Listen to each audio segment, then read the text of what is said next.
There's a moment where you stop correcting people, not because you're unsure, but because you already know how it's going to go.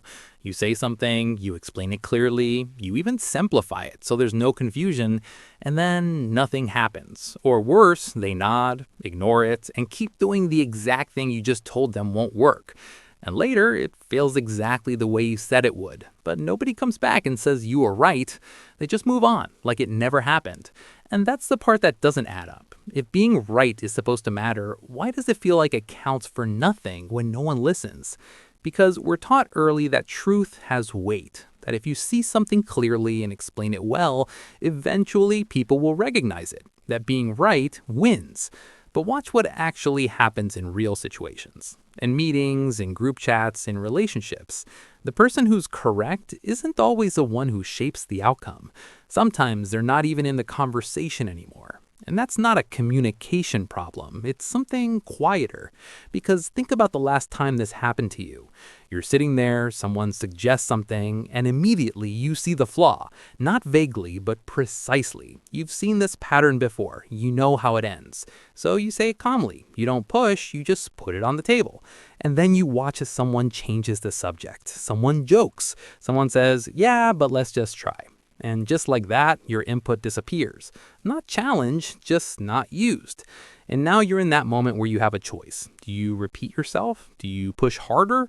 Or do you sit back and let it happen? Because what most people do isn't obvious at first. They don't just stop speaking overnight. They adjust gradually. They start choosing their moments more carefully. They speak less, not because they have less to say, but because they've learned something uncomfortable. That being right doesn't guarantee influence. But that's not even the interesting part. The interesting part is what that does to you over time. Because on the surface, it looks like restraint, like maturity. You're not arguing, you're not trying to win every conversation, but underneath, something else is happening. You start rehearsing things in your head before you say them. You calculate whether it's worth saying, whether anyone will even listen.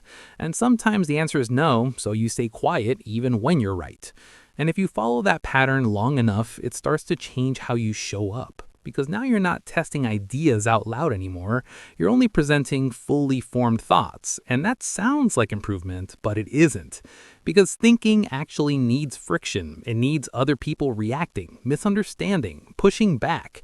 And without that, your thinking becomes quieter, more internal, more isolated. And this is where it flips. Because now being right isn't helping you anymore. It's isolating you. And you can see this play out at a group level too, where everyone privately knows something isn't working, but no one says it because they assume everyone else is fine with it.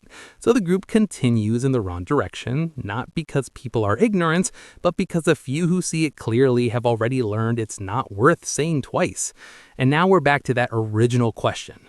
If being right is supposed to matter, why does it feel like it doesn't when no one listens?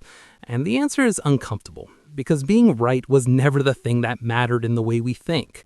What actually matters is whether your version of the truth enters the system, whether it changes decisions, whether it gets picked up and acted on. And that depends on things that have nothing to do with correctness, timing, delivery, social signals. So you can be completely right and completely irrelevant at the same time. And once you see that, you're left with a choice. You can treat being right as the goal, so you're peace and detach, or you can recognize that being heard is part of the responsibility, not by being louder or more forceful, but by understanding how ideas actually move through people. Because the real risk isn't that others ignore you, it's that you slowly start ignoring yourself. And once that happens, being right doesn't even enter the conversation anymore.